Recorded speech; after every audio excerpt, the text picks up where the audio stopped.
चल तो शिव संहिता पंचम पटल देखने वाले हैं। अभी तक हमने 4 पटल को कंप्लीट किया है। अब लास्ट जो पटल बचा है वो पंचम पटल है। ठीक है, सबसे बड़ा जो पटल है वो पंचम पटल है। उसमें श्लोकों की संख्या है 267। ये सबसे बड़ा पंचम पटल है। तो 2 दिन में हो जाएगा, आज और कल खत्म हो जाएगा। ठीक है, बड़ा है इसलिए 2 दिन लगेंगे। इंपॉर्टेंट चीजों पर ज्यादा फोकस देंगे हम। ठीक है, चलो पढ़ते हैं। सबसे पहले इसमें हम सार रूप में देखते हैं कि क्या क्या चीजें हमें पढ़ना है ना। आज के लिए हम बता रहे हैं कि आप पढ़ना है। तो इसमें सबसे पहले 3 विघ्न आते हैं,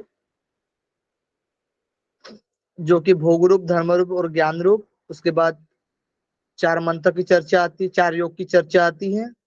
उसके बाद साधक की चर्चा आती है।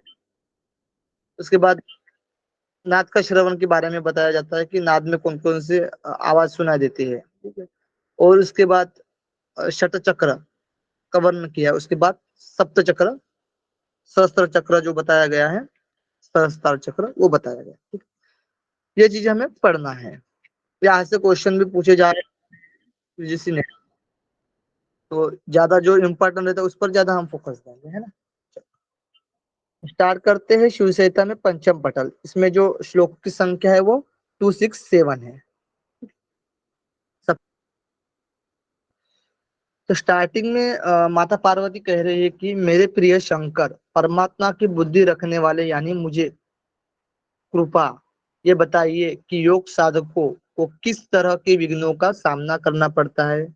योग साधकों को किस तरह के विघ्न का सामना करना पड़ता है। ठीक है, इसमें जो विघ्न बताए गए हैं, 3 प्रकार के विघ्न बताए गए, भोग रूप विघ्न, धर्म रूप विघ्न और ज्ञान रूप विघ्न। ठीक है, जब साधक अहंकार या आसक्ति आ जाती है तो इस तरीके से, हेलो,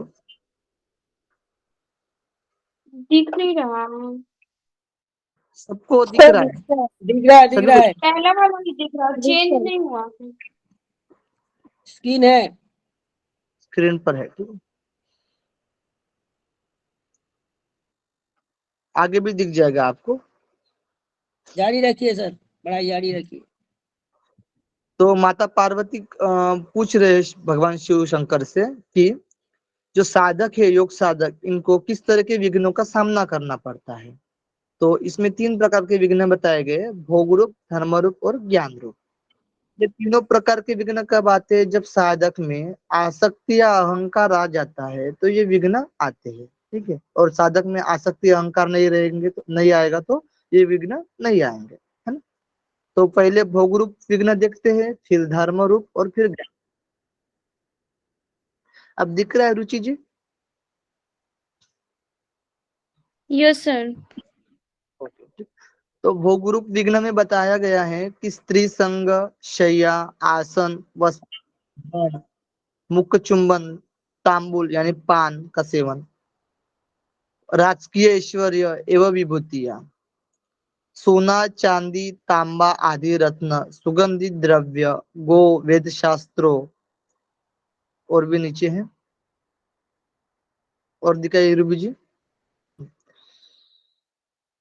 वेद शास्त्र में पांडित्य, नृत्य, संगीत एवं आभूषण, इस तरीके से बताए गए भोग रूपी विघ्न बताए गए हैं, जो कि साधक आसक्ति में पड़ जाता है। ठीक है, तो इस तरीके से उसमें विघ्न आ जाते हैं, यानी उसी में खोया हुआ रहता है ना। श्री संग, शैया, आसक्त, इस तरीके से इसी में खोया रहता है, सोना चांदी में ही। ठीक है, आगे बढ़ नहीं पाता है। जो आगे जो मेन हमारा जो ऑब्जेक्टिव है मोक्ष प्राप्त करना, उस पर बढ़ता नहीं है। ठीक, नेक्स्ट है धर्म रूप विघ्न। धर्म रूप विघ्न में बताया गया है स्नान, पूजा विधि, हवन तथा शारीरिक सोच के प्रति अत्याग्रह, व्रत, मौन, 1 मिनट, नीचे वाला नहीं लिए थे, 1 मिनट सॉरी। ठीक है, नीचे वाला कर देगा।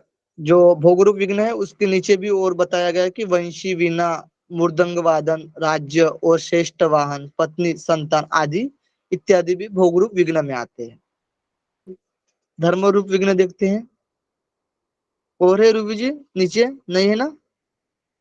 चलो ठीक है, इसको जुम धर्म रूप विघ्न को जुम कर लीजिए। धर्म रूप विघ्न में बताया गया है स्नान, पूजा विधि, हवन तथा शारीरिक सोच के प्रति अत्याग्रह, व्रत, उपवास आदि नियम, मौन रखना, इंद्रिया निग्रह, ध्येय, ध्यान, मंत्र, दान तथा दसों दिशाओं में प्रसिद्धि। और बताया गया है वापी, कुआं, तालाब, महल, उद्यानों आदि का निर्माण करना, यज्ञ, कठोर चंद्रायन व्रत, विविध तीर्थों की यात्रा। इस प्रकार से धर्म रूप विघ्न बताए गए हैं। फिर आते हैं ज्ञान रूप विघ्न में, जो कि गोमुख आदि आसनों का अभ्यास, धोती क्रिया द्वारा आंतरिक शुद्धि, नाड़ियों की संचरण प्रक्रिया का ज्ञान प्राप्त करना, प्रत्याहार द्वारा इंद्रियों का निग्रह, शीघ्रता से उदर घुमाना इत्यादि। और हो गए, हाँ, भोजन जन्य ज्ञान रूप और 9 धातुओं के रस है ना, हमने सप्त धातु देखते, 9 धातुओं के रस, सोन को काटकर पुनः उसका चूर्ण बनाकर सेवन करे, यानी अदरक, जो सूखा अदरक होता है उसको काटकर पुनः उसका चूर्ण बनाकर सेवन करने से क्या होता है, तुरंत समाधि लग जाती है। ऐसी बातें। ज्ञान रूप विघ्न विघ्न के कुछ और लक्षण देखिए, जैसे कि साधु संतों की संगति करो तथा दुर्जनों के संपर्क से बचो, प्राणायाम के वक्त गुरु प्रदत्त लक्ष्य पर ध्यान रखो, ब्रह्म शरीर में दिखाइएगा नीचे, ब्रह्म शरीर में स्थित है, साथ ही विभिन्न रूपों में स्थित है, शरीर में भी स्थित है और साथ ही विभिन्न रूपों में भी स्थित है, रूप युक्त एवं रूप रहित है। ऐसी विचारधारा हृदय को शांत करती है, किंतु ऐसा मानना ज्ञान रूप विघ्न कहे गए हैं, है ना? एक डाउट है कि ऊपर जो लिखा है ना ज्ञान रूप में जो भी शुद्धि क्रिया बताई गई या फिर अग्निसार जो बताया, तो नौली बताया, वो बोला है विघ्न है, मतलब उसको नहीं करने के लिए बोला क्या? नहीं नहीं, हम ये बोल रहे हैं कि जो साधक में अहंकार आ जाता है, आसक्ति आ जाती है, तब क्या होता है कि मेरे जैसा प्राणायाम कोई नहीं कर सकता है ना, मैं ही प्रत्याहार करने वाला हूँ, मैं ही ब्रह्म को जानने वाला हूँ, मैं ही गोमुख आदि आसन करने वाला हूँ अच्छे से, मैं ही धोती क्रिया करने वाला हूँ, इस प्रकार से ज्ञान मेरे बढ़कर कोई ज्ञान नहीं है, है ना? इस प्रकार से अहंकार आ जाता है साधक में, तो वो हो जाता है ज्ञान रूप विघ्न। ठीक है, क्लियर हुआ मैम? हाँ जी जी। किसी को और डाउट? भोग रूप, धर्म रूप और ज्ञान रूप, जहां पर साधक में अहंकार या आसक्ति आ जाती है, तो इस तरीके से विघ्न का सामना करना पड़ता है, यानी वो उसी में खोया हुआ रहता है ना, आगे जो चाहिए वो उसको प्राप्त नहीं होता है। ठीक है, इस प्रकार से विघ्न आते हैं साधक के सामने। तो किसने बोल रहे हैं कि पार्वती जी क्वेश्चन कर रहे हैं कि किस प्रकार से साधक में विघ्न आते हैं, तो भगवान शिव जी कह रहे हैं, बता रहे हैं कि इस प्रकार से 3 विघ्न बताए गए हैं, है ना? तो वो जो श्लोक बताए गए थे कि 2 से लेकर 14 तक, है ना, अब 15 श्लोक में बता रहे हैं, ये इम्पोर्टेंट है। ठीक है, और वहां क्या ध्यान रखना है, बस आपको ध्यान रखना है कि 3 विघ्न हैं साधक के सामने, 3 विघ्न आते हैं, भोग रूप विघ्न, धर्म रूप विघ्न और ज्ञान रूप विघ्न, बस इतना ही याद रखना है। उसके नीचे जो हमने पढ़ा अभी तक स्टोरी है ना, उसको याद रखने की जरूरत नहीं है।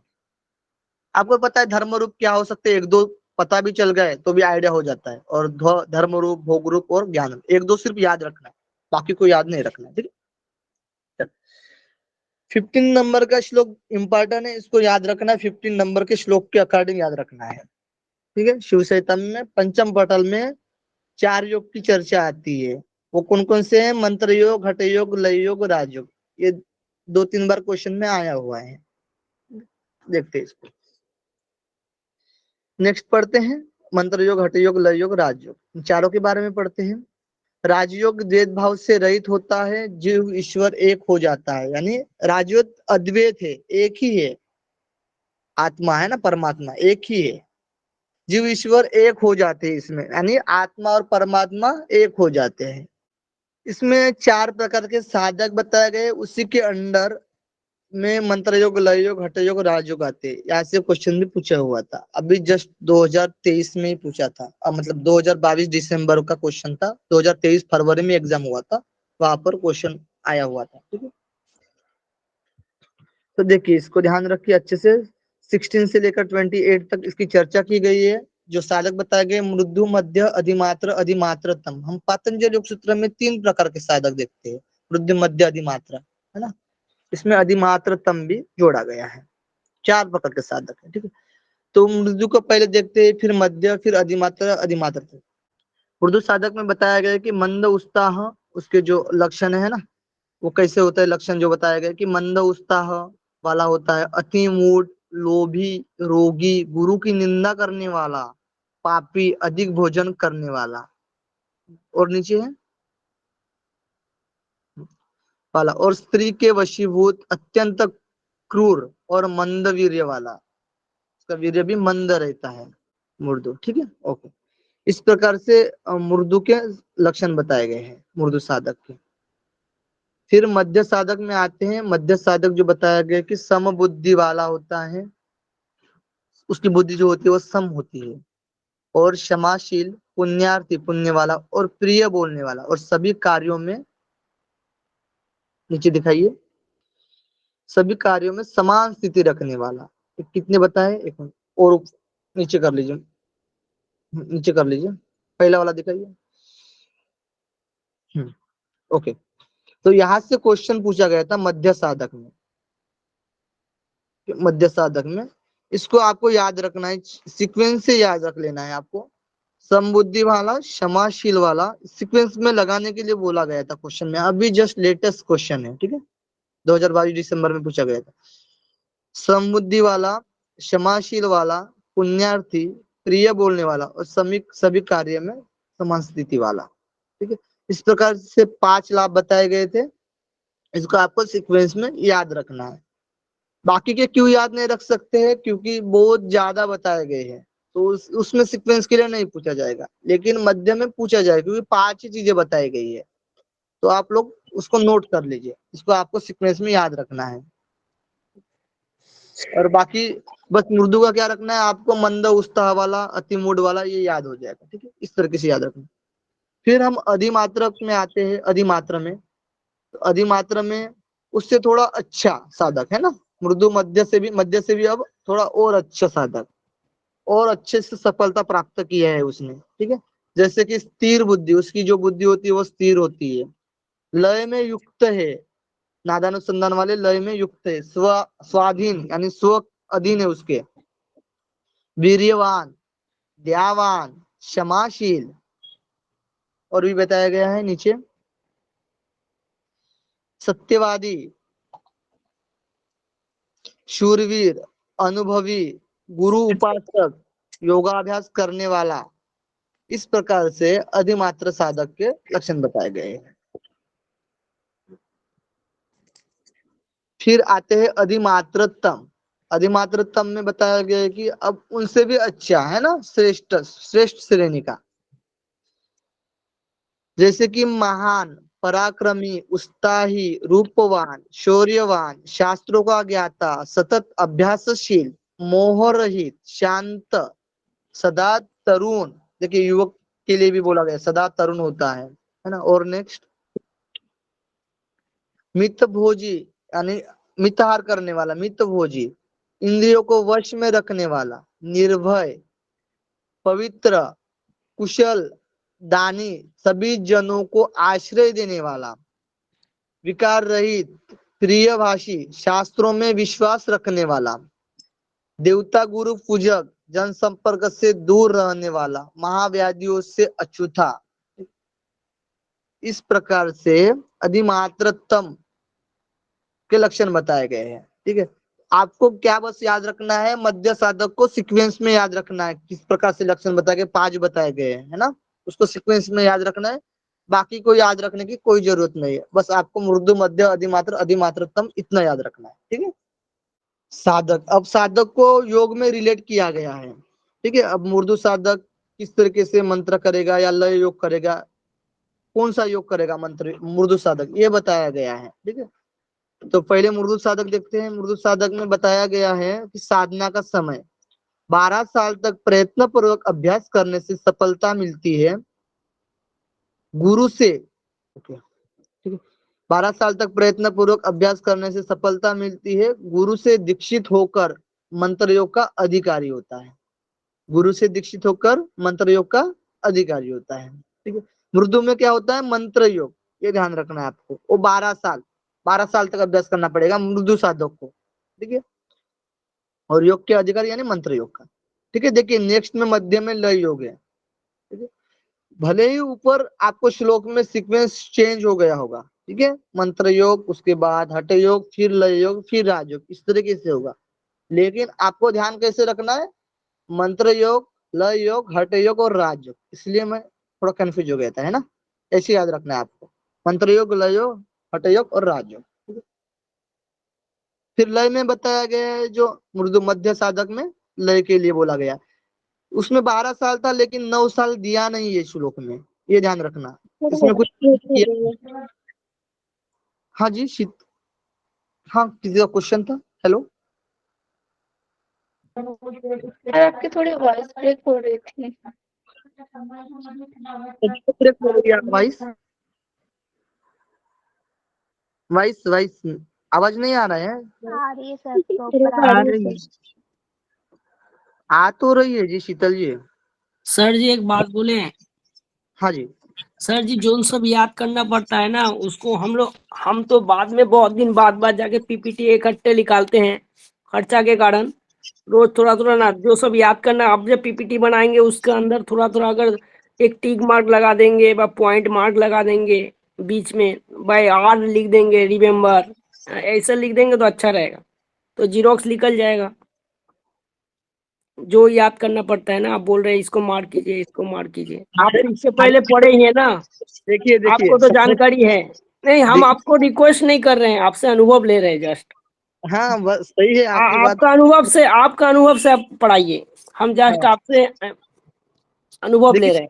ये सारे चीजों को नोट करेंगे तो फिर पीडीएफ दे देंगे, फिर आपको मतलब आप ही पढ़ सकते हो, है ना। हाँ हाँ हाँ, यस ये यस।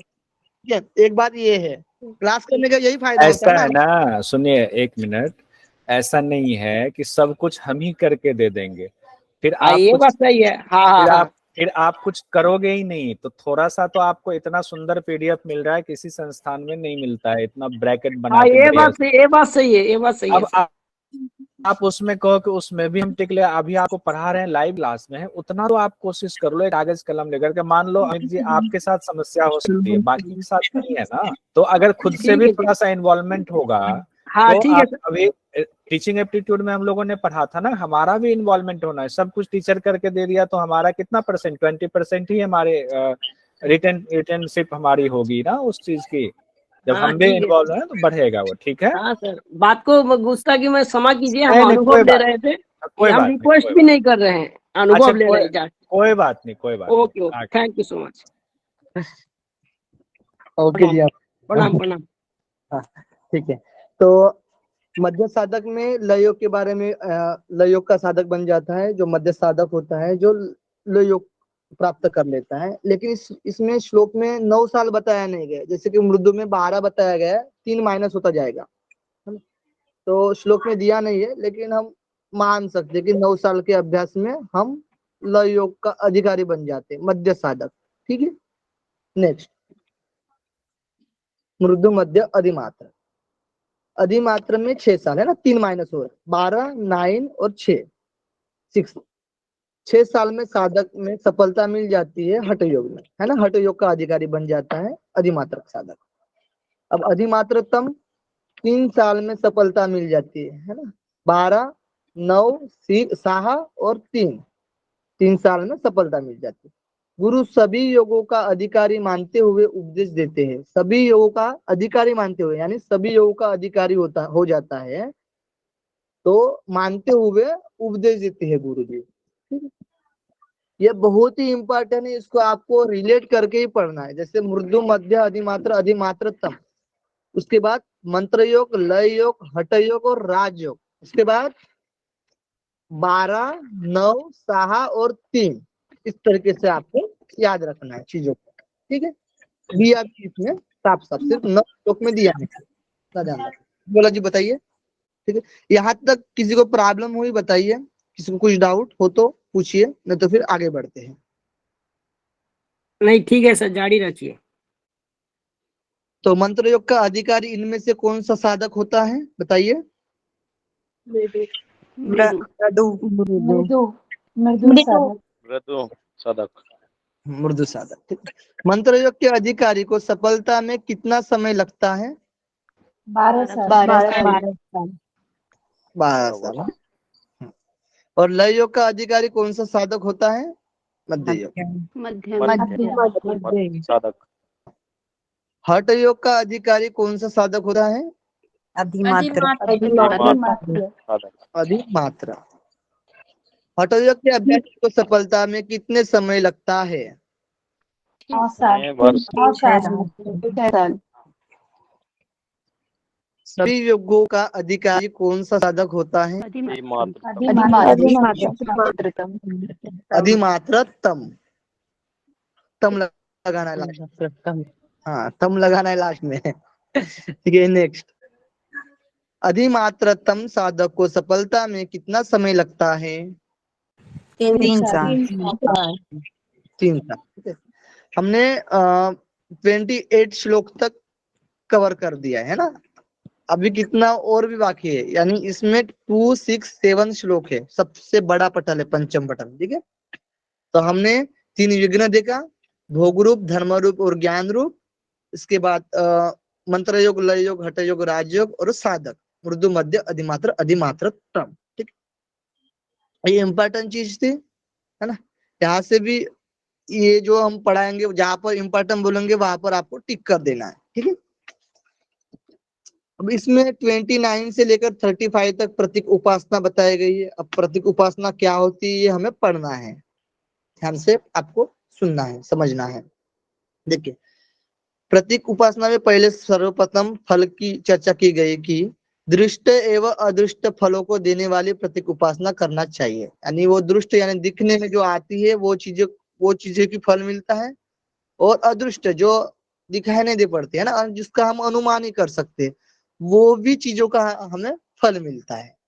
ठीक है, जिसके दर्शन मात्र से साधक पवित्र हो जाता है। प्रतीक उपासना से दर्शन मात्र से साधक पवित्र हो जाता है। अब विधि देखते हैं किस प्रकार से प्रतीक उपासना करनी चाहिए। तो विधि में बताया गया है कि प्रगाढ़ धूप, यानी प्रगाढ़ धूप में अपने प्रतिबिंब स्वरूप ईश्वर को देखना है। अपने प्रतिबिंब स्वरूप में ईश्वर को देखना है। दोनों आंखों के बीच में आकाश को, एक मिनट नीचे करिए और दिखाइए, ऊपर करिए, ऊपर करिए। हाँ, दोनों आंखों के बीच के आकाश में अपना प्रतीक दिखाई देने लगता है। देखिए, अपने दोनों आंखों के बीच के आकाश में अपना प्रतीक दिखाई देने लगता है। प्रतिदिन ऐसा अभ्यास करना चाहिए, यही प्रतीक उपासना बताई गई है ना। प्रगाढ़ धूप, प्रगाढ़ यानी क्या? प्रगाढ़ यानी प्रगाढ़ यानी जो ज्यादा धूप होती है ना, प्रगाढ़, ज्यादा तेज धूप सघन धूप। तेज। हाँ, प्रगाढ़ यानी तेज धूप में खड़ा होकर अपने प्रतिबिंब में ईश्वर को देखना है, और वो भी हमारे दोनों आंखों के बीच में जो आकाश है उसमें अपना स्वरूप देखना है। यही प्रतीक उपासना बताएगी। यहाँ से क्वेश्चन नहीं पूछा जाएगा आपको। ठीक है, लाभ देखते हैं। प्रतीक उपासना का फल देखते हैं। फल, एक मिनट। हाँ, फल। हाँ, आयु में वृद्धि होती है और मृत्यु का संकट दूर हो जाता है। प्रतीक उपासना से आयु में वृद्धि होती है और मृत्यु का संकट दूर होता है। जब आकाश में संपूर्ण प्रतिबिंब लक्षित होने लगता है, आकाश में, है ना, जो दो भवों के दोनों आंखों के बीच में जब आकाश में देखते हैं तो संपूर्ण प्रतिबिंब लक्षित होने लगता है, तब वह विजयी हो जाता है। वायु को जीतकर सर्वत्र विचरण करने लगता है। अभ्यासशील रहने वाला निरुद्ध चित्त वाला योगी अपने भीतर उस परमात्मा का साक्षात्कार कर लेता है, तब वह मुक्ति प्राप्त कर लेता है। बस साफ तौर पर आपको समझना है कि अपने स्वरूप में परमात्मा का दर्शन करना है ना, अपने भीतर परमात्मा को जानना है। जो हम बोलते हैं ना, हृदय आकाश में हमारा परमात्मा है ना, हमारे शरीर में, उसको हमें जानना है प्रत्येक उपासना से, ये मेन है। ठीक है, तब वह मुक्ति प्राप्त कर लेता है, ज्यादा इंपॉर्टेंट नहीं है। ठीक है, आत्म साक्षात्कार, आत्म स्वरूप का साक्षात्कार कैसे होता है देखिए। इसमें विधि बताई गई है कि आत्म स्वरूप साक्षात्कार करने की विधि, जैसे कि दोनों अंगूठे से दोनों कान को बंद करे, दोनों तर्जनी से दोनों नेत्र को बंद करे, दोनों मध्यमा अंगुली से दोनों नासिका को बंद करे, दोनों अनामिका से मुख को दृढ़ता से बंद करे। ऐसा करते जब योगी वायु को अच्छी तरह नियंत्रित करता है, तब वह ज्योति स्वरूप आत्मा का साक्षात्कार करता है। वो आत्मा कैसा है, ज्योति स्वरूप है, उसका साक्षात्कार कर सकता है। यानी मिला जुलाकर हम समझ सकते हैं कि षण्मुखी मुद्रा है ना लगाकर ज्योति स्वरूप आत्मा का साक्षात्कार करना है। ठीक है, वायु को नियंत्रित करके जो साधक एक क्षण के लिए भी स्थिर चित्त से उस दिव्य तेज का दर्शन करता है, वह सभी पापों से मुक्त होकर परम गति प्राप्त करता है। एक क्षण भी चित्त को स्थिर करके दिव्य तेज का दर्शन करेगा तो सभी पापों से मुक्त हो जाएगा। ठीक है, परम गति मिलेगी। स्थिर चित्त वाला योगी कितनी देर तक दिव्य तेज के दर्शन से ही सभी पापों से मुक्त होकर परम गति को प्राप्त कर लेता है, तो टाइम बताया गया है 1 क्षण। निरंतर अभ्यास करता हुआ योगी पाप से मुक्त होकर समस्त देहों से संबंध भूलकर स्वयं को आत्मा मान लेता है। यानी निरंतर अभ्यास करता हुआ योगी पाप से मुक्त होकर समस्त देहों से संबंध भूलकर, सभी देहों से है ना, देहो यानी शरीर से, सभी देह शरीर से संबंध भूलकर स्वयं को आत्मा मान लेता है। और नेक्स्ट, गुप्त रूप से सदा अभ्यास करने वाला पहले पापाचार में भी लिप्त रहा हो, मतलब पहले पापाचार में भी लिप्त रहा हो तो भी निश्चय रूप से ब्रह्म में लीन हो जाता है। सर एक क्वेश्चन है। हाँ एक क्वेश्चन सर, हाँ जी, वो परम गति तो मोक्ष नहीं है ना सर? मोक्ष अलग है, परम गति अलग है ना?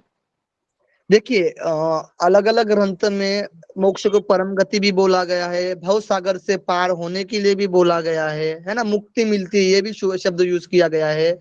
जैसे कि मोक्ष के लिए और भी शब्द यूज करते हैं, केवल्य यूज करते हैं हम, है ना। और जैसे कि योग में कैवल्य करते हैं, किसी दर्शन में मोक्ष कर, जैसे कि मोक्ष बोलते हैं ना। और जैसे कि वेदांत में जाएंगे तो ब्रह्म बोलते हैं, ब्रह्म प्राप्ति। हाँ, मुक्ति 2 किस्म का होता है, एक विदेह मुक्ति और एक जीवन मुक्ति। हाँ, एक तो जीवन से मुक्त मिल जाएगा, लेकिन मोक्ष अलग बात है ना। मोक्ष सेल्फ रियलाइजेशन वो केवल ध्यान से ही प्राप्त होता है, ध्यान समाधि से, जो पतंजलि योगा सूत्र में है, समाधि से। वो भी संप्रज्ञात असंप्रज्ञात समाधि जब होगा, धर्म में समाधि तभी हो पाएगा। देखिए यहाँ पर अलग अलग ग्रंथ के अकॉर्डिंग अलग अलग शब्द यूज किया है, हम ये बोल रहे हैं। जैसे कि जैन दर्शन में जाओगे, आप बौद्ध दर्शन में जाओगे तो वहां पर क्या बोला गया है, निर्वाण, है ना। हाँ, निर्वाण। ओके हाँ, निर्वाण। ओके अब सर, ओके। ठीक है, तो इस तरीके से मोक्ष, निर्वाण, परम गति, संसार, भव सागर से पार में, ये की बात है। ठीक, अभी तक हमने प्रत्येक उपासना से और नीचे आत्म साक्षात्कार है ना कैसे होता है, ये जितना ऐसे नहीं पूछा जाएगा क्वेश्चन, आपको क्वेश्चन वहां से नहीं पूछा जाएगा। ठीक है, तो उतना भी याद रखने, क्योंकि बहुत सारे ग्रंथ हमें पढ़ने, बहुत सिलेबस कवर करना है, तो जहाँ इम्पोर्टेंट जो लगता है वहां पर ज्यादा फोकस देना चाहिए एग्जाम के पॉइंट ऑफ व्यू से। ठीक है, नाद की चर्चा आती है पंचपटल में ही, 42 श्लोक में आता है। अभ्यास करने पर अंदर का नाद उत्पन्न होता है, ध्वनि सुनाई देती है। देखिए किस तरीके से ध्वनि सुनाई देती है, जैसे कि ध्वनि का क्रम बताया गया है, मत भ्रमर भृंग, है ना, भृंग यानी भृंगी, भृंग हमने भ्रामरी प्राणायाम में देखा था, है ना। तो भृंग यानी नर, नर जैसे आवाज आता है भ्रमर। वेणु यानी वंशी, बांसुरी, है ना। वीणा यानी जो हम सरस्वती वाली वीणा। उसके बाद घंटा नाद, घंटे की आवाज आती है। और फिर समुद्र, सॉरी मेघ गर्जना, है ना, और अभ्यास करने पर घंटानाद और मेघ गर्जन इस तरीके से आवाज सुनाई देती है। ज्यादा इम्पोर्टेंट नहीं ये भी चीज। भगवान शिव कहते हैं इस दौरान योगी नाद पर मन को एकाग्र कर उसे स्थिर कर लेता है तो लय की उत्पत्ति होती है ना। तो नाद पर मन को एकाग्र कर उस पर स्थिर कर लेता है तो क्या होगा, लय की उत्पत्ति होती है। यानी जो हमारा चित्त होता है वो नाद में लीन हो जाता है, यही लय योग बताया गया है ना, वही लय बताया गया है, लय की सर उत्पत्ति। जी, सर जी लय भी एक किस्म का मुक्ति हुआ ना सर, लय भी तो मुक्ति हुआ ना, परमात्मा से विलीन हो जाना, लीन हो लय जाना। लय में भी मुक्ति का स्थिति आ जाती है, उसमें भी हाँ लय, हाँ, यस यस जैसे कि आत्मा परमात्मा में लीन कर रहे हैं। लय, यस। लय का अर्थ देखिए मिल जाना, मिल जाना यानी एक होना। यानी योगी ब्रह्म विषयों को भूलकर अपने चित्त को नाद के साथ मिला देता है, यानी लय कर देता है, चित्त नाद में समाहित हो जाता है। इस तरह अभ्यास से योगी सभी कर्म फलों का त्याग कर चैतन्य स्वरूप चिदा आकाश में लीन हो जाता है। चैतन्य स्वरूप चिदा आकाश में, चित्त आकाश में। यहाँ से इम्पोर्टेंट है, जैसे कि हमने हठप्रदिका में भी देखा था, सिद्धासन के समान दूसरा कोई आसन नहीं है, कुंभक के समान कोई बल नहीं है, खेचरी मुद्रा के समान कोई मुद्रा नहीं है, नाद के समान कोई लय नहीं है। और अलग हमने दो चीजें हठप्रदिका में पढ़ा था, यम यमों में मितहार और नियमों में अहिंसा, ये भी चीजें हमने पढ़ी थी। और प्राणायाम में केवली कुंभक, ये भी चीज पढ़ी थी हमने, ठीक है ना। किसके समान दूसरा कोई आसन नहीं है, बताइए। सिद्धासन। सिद्धासन सिद्धासन किसके समान कोई बल नहीं है, कुंभक कुंभक के समान कोई बल नहीं है।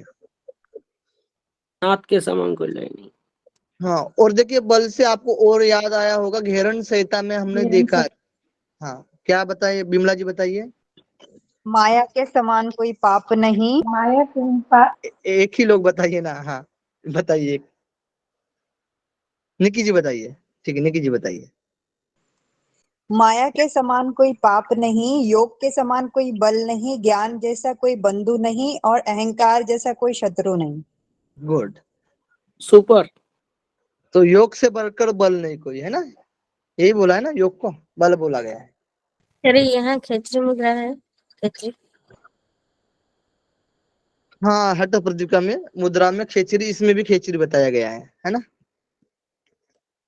एक मिनट ऊपर करिए, एक मिनट नीचे करिए, वो पहले वाला साइड दिखाइए। हाँ हाँ खेचरी मुद्रा दिख रही है जी, मुद्रा में खेचरी मुद्रा, ठीक है।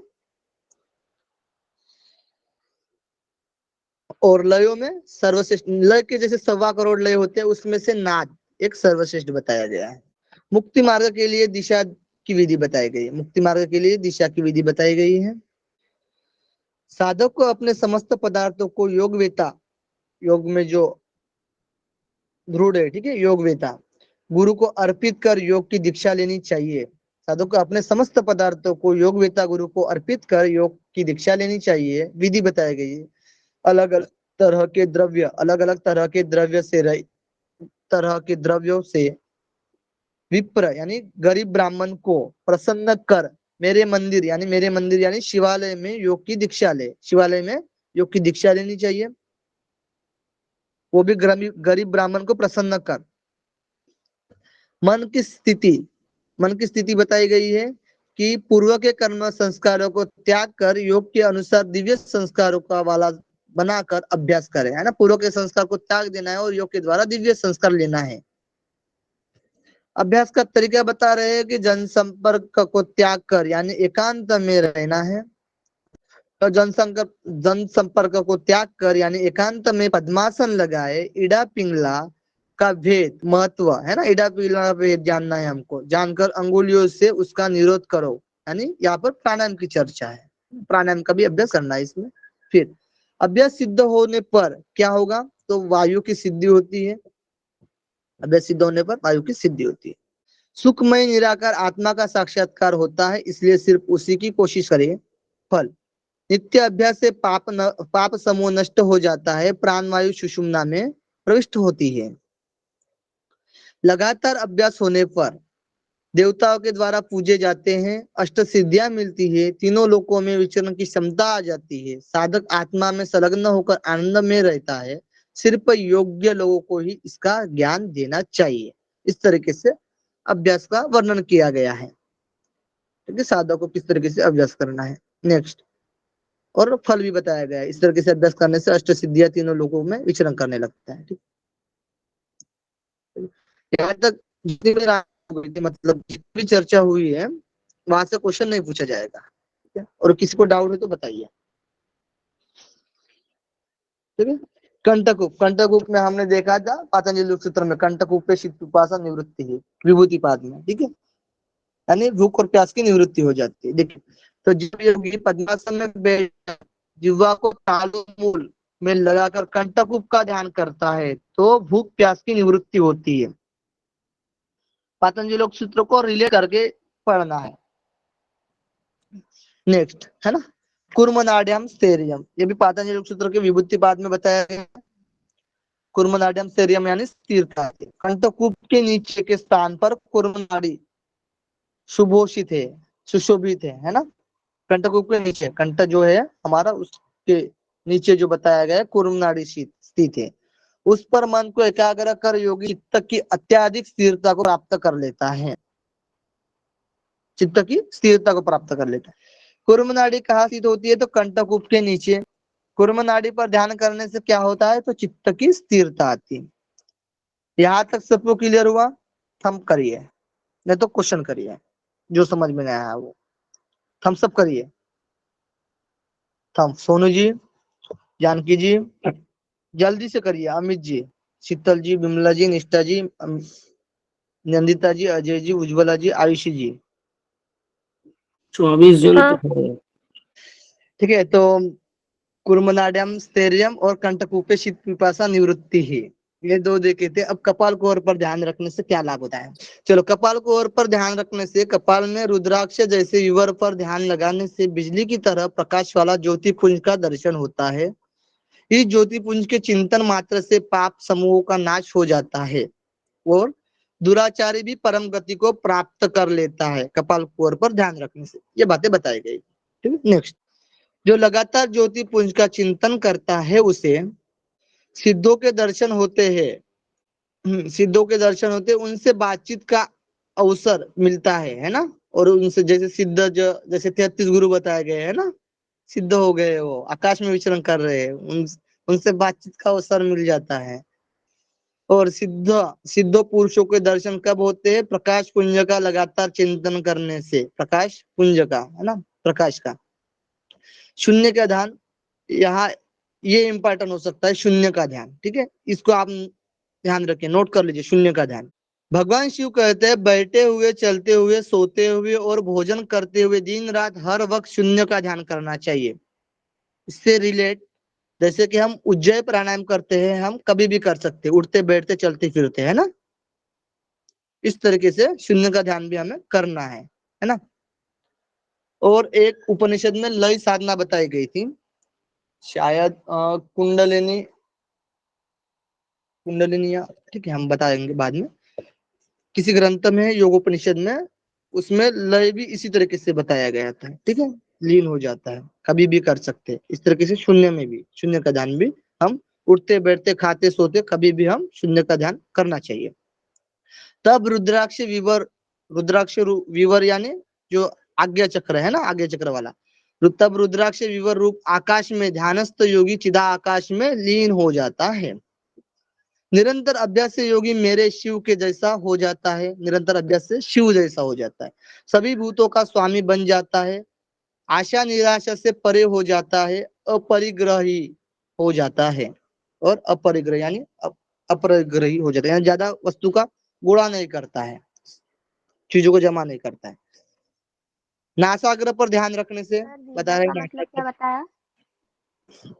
अपरिग्रह, परिग्रह, ज्यादा वस्तु गोड़ा हम करते हैं ना, जमा, हिंदी मराठी, संचय करना, ज्यादा वस्तुओं का संचय न करना, संचय करना, ठीक है, वस्तु इकट्ठा नहीं करना। तो संचय नहीं करता है ना, सभी लोगों का प्रिय हो जाता है। एक योगी कब भगवान शिव को जैसा हो जाता है, तो जब योगी चिदाकाश में लीन हो जाता है तब भगवान शिव के जैसा हो जाता है। नासाग्रह पर ध्यान रखने से 2-3 है, बाकी फिर खत्म कर देंगे क्लास। नासाग्रह पर ध्यान रखने से लास्ट वाला ये है। पद्मासन में स्थित होकर जब योगी नासाग्रह पर ध्यान लगाता है तब मन संकल्प विकल्प से रहित होकर स्थिर हो जाता है। मन संकल्प विकल्प, कोई संकल्प नहीं और कोई विकल्प नहीं, तब खेचरी की सिद्धि होती है। लेकिन नासाग्रह पर ध्यान रखना है, ना कि नासाग्रह पर, एक मिनट, दृष्टि। ठीक है, खेचरी मुद्रा पर दृष्टि कहाँ पर रहती है, भोग के मध्य, है ना। ये इंपॉर्टेंट था, क्वेश्चन में आया हुआ था। खेचरी मुद्रा में भोग पर दृष्टि रखना है और इसमें नासाग्रह पर ध्यान रखना है, ये ध्यान रखना है। ठीक है, फिर उत्तम योगी निर्मल कैलाश के समान विशुद्ध परम ज्योति के दर्शन करता है। साथ ही योगी जो ज्योति का रक्षक हो जाता है, ज्योति का रक्षक हो जाता है, आत्मा का। थकान मिटाने के लिए अभ्यास। अब थकान मिटाने के लिए अभ्यास किस तरीके से करना चाहिए, देखिए। तो विद्वान योगी थकान मिटाने के लिए भूमि पर चित्त लेटकर निरंतर ध्यान करे। भूमि पर चित्त लेटकर, जैसे कि हम शवासन करते उसी तरह से है। विद्वान योगी थकान मिटाने के लिए भूमि पर चित्त लेटकर निरंतर ध्यान करे। सवाल, थकान मिटाने के लिए योगी किस तरीके से लेटना चाहिए, चित्त लेट। केवल चित्त। फिर सिर के पीछे भाग पर ध्यान करना है। सिर के पिछले भाग पर ध्यान लगाने से मृत्यु को जीत लेता है। आप में से कोई पढ़ रहा हो, है ना, रिवीजन कर रहा हो, तो बता सकते हैं इसका रिलेट और कहाँ कर सकते हैं हम, किस ग्रंथ के अकॉर्डिंग किस में कर सकते हैं हम, हमने पढ़ा है। संकेत विधि जो हमारा हठरत्नावली में है सर। Thank you. अच्छा है विमला जी, गुड। तो संकेत विधि बताई गई थी जो लय योग में बताई गई थी। ठीक है, तो उस पर ध्यान करने से मृत्यु को जीत लेते हैं, है ना। सिर के पीछे भाग में ध्यान लगाने से मृत्यु, तो दोनों चीजें कॉमन हो रही है, तो ये इम्पोर्टेंट हो सकता है, मतलब इम्पोर्टेंट, नोट कर लीजिए। संकेत विधि से आपको ध्यान रहेगा। ठीक है, फिर 4 प्रकार के रस देखते हैं। अन्न रस और उसके पोषण की चर्चा की गई है, ये इसको कंप्लीट कर लेते हैं। ठीक है, फिर चक्र कल चालू करेंगे चक्र से। ठीक है, देखिए अन्न रस और उसका पोषण देखिए किस प्रकार से होता है। तो 4 प्रकार के अन्न रस बताए गए, चारों प्रकार के अन्न रस बताए गए हैं। देखिए जैसे कि चर्व, पेय, लेह, चोष्य। चर्व यानी चबाकर खाने वाले, जैसे चावल वगैरह हम चबाकर खाते हैं, है ना, मतलब चावल खाते हैं। चर्व। पेय यानी जैसे पीना पीना पीना पीना सर, हाँ, पीना वाला, जैसे जूस हो पीना के गया, पेय बोलते हैं। हो गया, है ना, टर्बो च्युइंगम से आता है, ये संस्कृत वर्ड है। अनानास का जूस हो लेज, गया, तो पेय। लेज जो मसाला ढकल लेना, गिल लेना जिसको बोलता है। और चोस्टोमन चूसना, ये वाला चूसना होगा। वो तो अब गए ही नहीं। पेय तो हो गया ना। ठीक है, लेह, ले यानी चाट कर खाने वाले, जैसे कि सेहत, सेहत को क्या सॉरी बोलते सर। हैं, मधु बोलते हैं ना, मधु। हाँ और चोष्य, चोष्य यानी हाँ, चूस खाने वाला, जैसे कि चूसना। गन्ना खाते हैं। ठीक है? ये एग्जांपल है, गन्ना चोष्य वाला, लेह वाला सेहत, मधु, है ना। पेय यानी जैसे कि हम मैंगो का जूस वगैरह पीते हैं। और चर्व यानी जैसे कि चावल वगैरह चबाकर खाते हैं, है ना।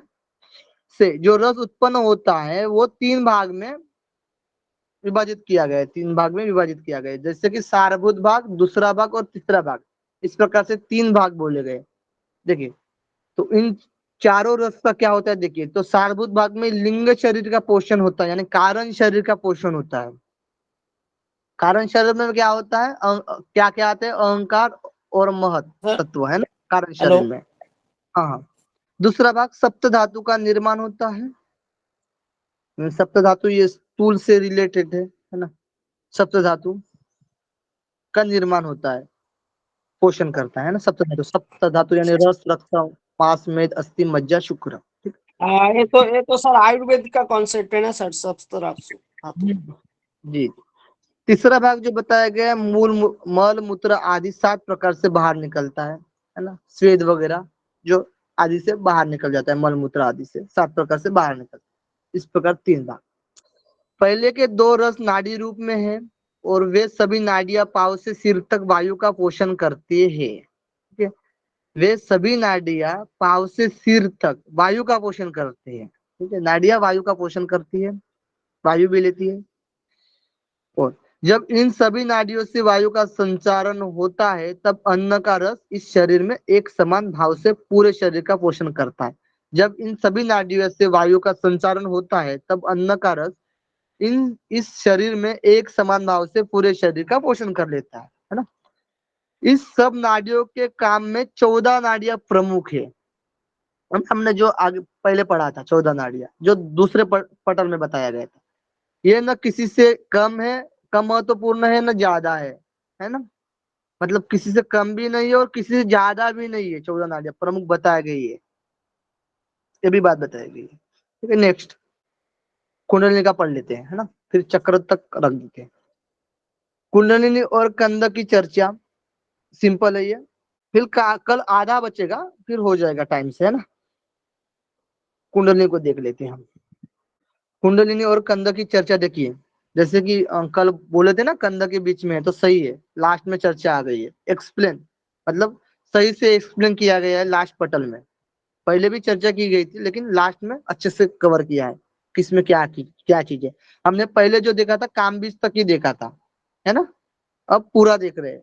गुदा से 2 अंगुल ऊपर और मेंढर से 1 अंगुल नीचे 4 अंगुल परिधि वाला समकोण आकार में कंद स्थित है। ठीक है, गुदा से 2 अंगुल ऊपर और मेंढर से 1 अंगुल नीचे जो 4 अंगुल वाला जो बीच वाला जो स्थान होता है उसमें समकोण आकार वाला, है ना, समकोण आकार वाला, उसको क्या बोलते हैं, कीबोर्ड कुछ तो बोलते हैं ना, इसको क्या बोलते हैं जी, पता है किसी को? समकोण, रेक्टेंगल, जो हम लूडो खेलते हैं ना, लूडो में रेक्टेंगल, क्यूबॉइड होगा, क्यूबॉइड सरभुज सरभुज सरभुज क्यूबॉइड होगा, क्यूबॉइड, क्यूबॉइड होगा। ठीक है। चलो, तो क्यूबॉइड आकार में कंद स्थित है। दरअसल गुदा एवं मेंढर के बीच पीछे, है ना, गुदा एवं मेंढर के पीछे की ओर मुख किए हुए योनि स्थान है। योनि स्थान भी उसी के बीच में है। उसी में कंदक की स्थिति कही गई है ना, पीछे की ओर योनि स्थान है, उसी में कंदक की स्थिति कही गई है। उसी कंद में कुंडलिनी का वास है। कुंडलिनी की स्थिति समस्त नाड़ियों को घेर कर 3.5 फेरे लगाकर कुटिल आकृति, टेढ़ी मेढ़ी आकृति में कुंडलिनी पूंछ को मुंह में रखकर सोई हुई है। इतना हम बौद्ध ग्रंथ में पढ़ते हैं। ठीक है, यहाँ पर डिटेल से अच्छे से दिया गया है शिव संहिता में। सर किसी एक ग्रंथ में 7 फेरे बताए हैं ना? 8 फेरे, नहीं 3.5 ही बताया है सब जगह। 3.5 फेरा, 3.5 8 फेरा भी ये शिव संहिता में भी बताया गया 8 फेरा। किसी श्लोक में 8 आप फेरा, 8 फेरा भी बताया गया शिव संहिता में भी। चलो ठीक है, फिर देखिए संधि स्थान में कुंडलिनी वाग देवी यानी वाणी की देवी सोई हुई है। कुंडलिनी को क्या बोला गया है? वाग देवी बोला गया है। जिससे कि हम अष्ट प्रतिपिका में 16 पर्यायवाची देखते हैं कुंडलिनी के, सॉरी 7 पर्यायवाची देखते हैं। 7 ही है ना कुंडलिनी के पर्यायवाची। जी सर, 7। फिर कुंडलिनी सत्व रजत तम तीनों गुणों की जन्मदात्री है। यह विष्णु की निर्मल और तेजस्विनी शक्ति है। विष्णु की शक्ति बोला गया है। ठीक है, सत्व रजत तम तीनों गुणों की जन्मदात्री कौन है? कुंडलिनी है। भगवान विष्णु की निर्मल और तेजस्विनी शक्ति कौन है? कुंडलिनी है। ठीक है, यहाँ तक क्लियर हुआ होगा। ऊपर करिए और एक स्लाइड। ठीक है, यहाँ तक रहने देते हैं। त्रिपुर भैरवी बाद में करेंगे, कल करेंगे त्रिपुर भैरवी से, फिर षट चक्र कर लेंगे। ठीक है, सर आज 9 बजे का क्लास नहीं होगा सर, आप कर सकते हैं। नहीं, त्रिपुर भैरवी कर लेंगे क्योंकि कनेक्ट हो रहा है कुंडलिनी से, नहीं तो फिर दिक्कत आ जाएगी क्योंकि इसी की चर्चा है। ठीक है, 2 मिनट। त्रिपुर भैरवी देखिए, त्रिपुर भैरवी में क्या क्या चीजें, 3 चीजें आती है। एक तो काम बीज, कुंडलिनी और सुषुम्ना। देखिए, करोड़ों सूर्य के समान प्रकाशवान और करोड़ों चंद्रमा के समान शीतल कौन है? काम बीज है, हमने पढ़ा था। और कुंडलिनी और सुषुम्ना को त्रिपुर देवी, त्रिपुर भैरवी देवी कहा गया है। 3, ठीक है, त्रिपुर भैरवी देवी कहा गया। काम बीज, कुंडलिनी और सुषुम्ना, ये नोट कर लीजिए, क्वेश्चन में आ सकता है, यानी क्वेश्चन में आया हुआ है शायद। ठीक है, देखिए नेक्स्ट, त्रिपुर भैरवी में किन क्या क्या मिलता है बताइए अमित जी। कामबीज, कुंडलिनी और सुषुम्ना। गुड, हाँ, काम बीज, कुंडलिनी और सुषुम्ना। ठीक है, ये वह तो सर हम क्रिया, देख के बताए सर, ये तो हम देख हाँ के बताए, आपका फोटो देख देख कर ही बता, देख कर ही बताना है। ठीक है, के। इसमें वह गूगल में क्रिया क्या है? ठीक। देखिए कुंडलिनी को बोला गया है, कुंडलिनी को बोला गया, वह क्रिया शक्ति एवं ज्ञान शक्ति से युक्त होकर शरीर के सभी भागों में भ्रमण करता है। ठीक है, क्रिया शक्ति एवं ज्ञान शक्ति से युक्त होकर शरीर के सभी भागों में भ्रमण करता है। यह बीज शक्ति की ऊर्ध्वगामी होती है, कभी जल में प्रवेश करती है, कभी सूक्ष्म रूप में अग्निशिखा रूप में योनि स्थान में दिखाई देती है, सूक्ष्म रूप में होती है। ठीक है, वही उत्कृष्ट तेज स्वयंभू लिंग के नाम से भी जानी जाती है, लिंग के नाम से भी जानी जाती है ये। यहाँ तक रखते हैं, फिर कल षट चक्र से चर्चा चालू करेंगे।